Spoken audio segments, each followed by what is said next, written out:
Yes, hello guys. Magandang araw po sa inyong lahat. At ito po si Annie Sipcon na meron na naman po tayong iba-vlog ngayon. At ito po ay talagang ito yung gustong-gusto ko na natutuwa po ako at ito pong taong ito ang gusto ko talagang kumandidato sa 2028, no. So meron pong bali-balita. Nagkakatotoo ito nagkakatotoo. Pero ngayon, ito ay gustong-gusto kong naibalita niya.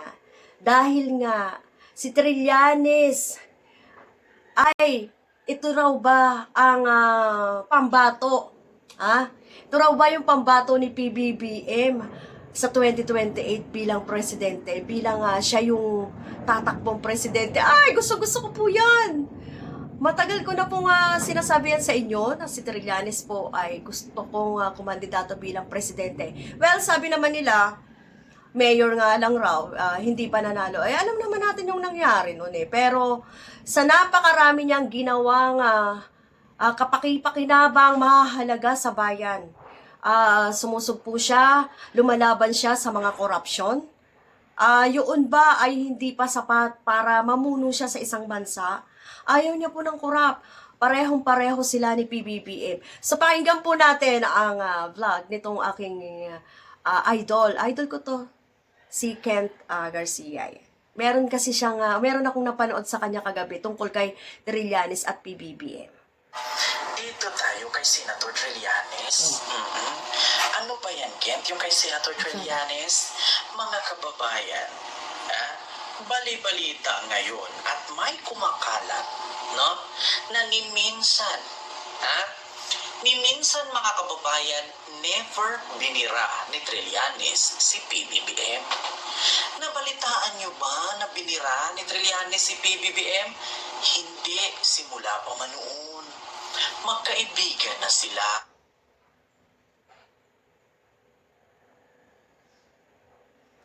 O, di ba? Wala nga naman, guys. Wala nga naman tayong nababalitaan. Na binira nga naman ni Trillanes si PBBM. Kahit konting against kay PBBM, wala nga naman po, di ba? Kumbaga mula nung nanungkulan si PBBM, wala nang ginawa si Trillanes kundi tumulong kay PBBM. Mula nung pag-upo ni PBBM at hinuli ang kanyang inireklamo sa The Hague, ay wala tayong nabalitaan na si Trillanes ay nagsalita na nga hindi maganda kay PBBM. Bagkos, hindi nga natin alam na sa likod nito siya rin ang nagsulong na yung corruption talaga ay anuhin na natin dahil napakaraming corrupt at lumalala na ito. Hindi nga natin alam na baka siya rin ang nagsuggest niyan, di ba?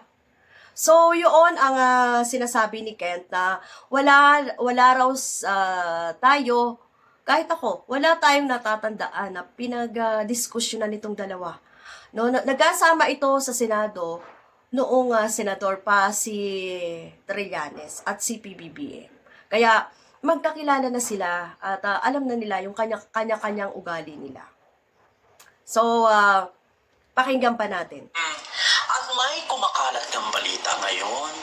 Sa tagal nilang magkaibigan at magkasama sa Senado, may possibility daw na si Trillanes ang i-endorso ni PBBM bilang Pangulo sa 2028? Totoo ba? Basahin natin ang nakalap natin mula sa ating biik na walang puwet. Ala. Argo, huwag ka nang magsabing tatry to rin. Kasi bakit? Si PBBM at si Trillanes, hindi po sila si Sara at si PBBM. Ito mga kababayan, puntahan ko lang yung nakarating sa... Hindi siya si Sara na masama na nga yung ugali, magdanakaw pa, siya pa yung may ganang magalit kay PBBM. Siya pa yung may ganang magmalaki kay PBBM. Siya pa yung may ganang manira kay PBBM, si Sara, di ba? At siya yung tumiwalag. Ayaw nga ni PBBM na tanggalin siya sa unit team. Pero siya mismo ang umalis. Siyempre, na na ano niya na rin yung sarili niya, nakita niya na rin sa sarili niya na masyado na siyang tawag dito, masyado na siyang maraming nanakaw, masyado na siyang nakakahiya sa bayan. Kaya siguro, tumiwalag na rin siya sa Uniteam. Pero si Trillanes, naka, naka ano pa rin, stand strong pa rin yung pagkakaibigan nila. O, di ba? Totoo kaya ito, guys? Ay, sige. Pakinggan natin kung saan nga ba ito nakuha ni Kent. Saan nga bang source ito nakuha ni Kent? Akin. Isinend sa akin ang aking biik na walang puwet. Sana ba yun? Basahin ko lang dito, ha? O, ito na. Mga kababayan, itayo natin. Kamahal-mahal ng ating iPad. 80,000 yan. Ito po, sabi ni Paz Panaligan. Ayan na, Paz Panaligan. Ayan na, pakinggan ninyo. Paz Panaligan. Marahil ang iba sa inyo ay may idea na walang naging masamang tinapay sa pagitan nila Bongbong Marcos at Sunny Trillanes. Paki-comment mga kababayan, ni minsan ba nag-away si PBBM at si Trillanes? Hindi po. Ni minsan ba may patutsadahan sila? Wala po. Tanong ko lang, paki-comment, yes or no? Nag-away ba sila? Yes or no? No. Ako, totoo. Totoo ang sinabi ni Paz Panaligan. Maituturing na sila ay naging mabuting magkaibigan sa loob ng mahabang panahon nilang magkasama sa Senado. May mga espekulasyon na posibleng suportahan or i-endorso. Yun, no? Mahina kasi yung ating tawag dito. Speculation pa lang naman ito. At sinasabi nga dito sa mga interview ni Trillanes na hindi daw siya. Pero syempre, hindi pa po 2028. Pero sa 2027 kasi, magpa-file na ng tawag dito. Magre-register na. Kumbaga, magpa-file na ng COC.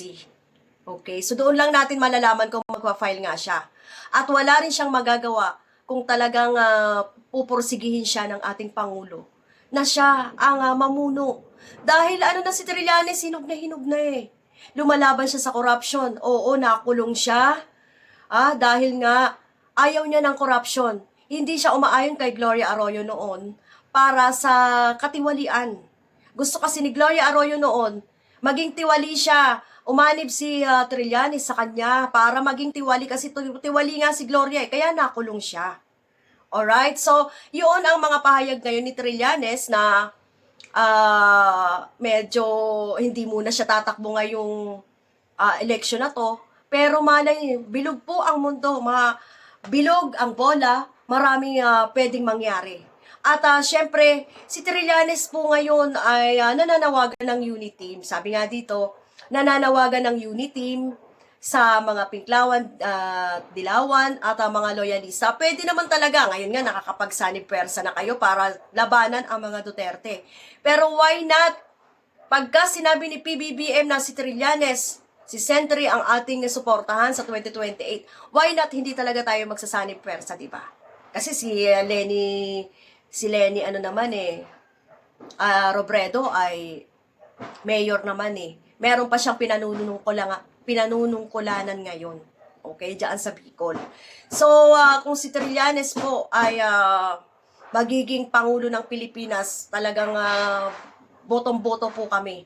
Kahit ang mga sinasabi nga dito na ang mga Gen Z ay kung talagang aanib kay Sara, sa palagay ko po hindi na. Ang mga Gen Z po ngayon ay matatalino. Alam nila kung ano ang galawan ngayon ni Sara. Alam nila kung nagtatrabaho si Sara, VP Sara. Alam nila kung ano ang mga ninakaw, ano ang mga katiwalian, kalokohan, katarantaduhan, at hindi lang yun. Ang mga baho ng mga Duterte ay alam nila, mas sila ang nakaka-memorize dito. Mas sila ang masyadong nakaka-cope or nakakakuha ng mga information at nailalagay nila ito sa kanilang utak.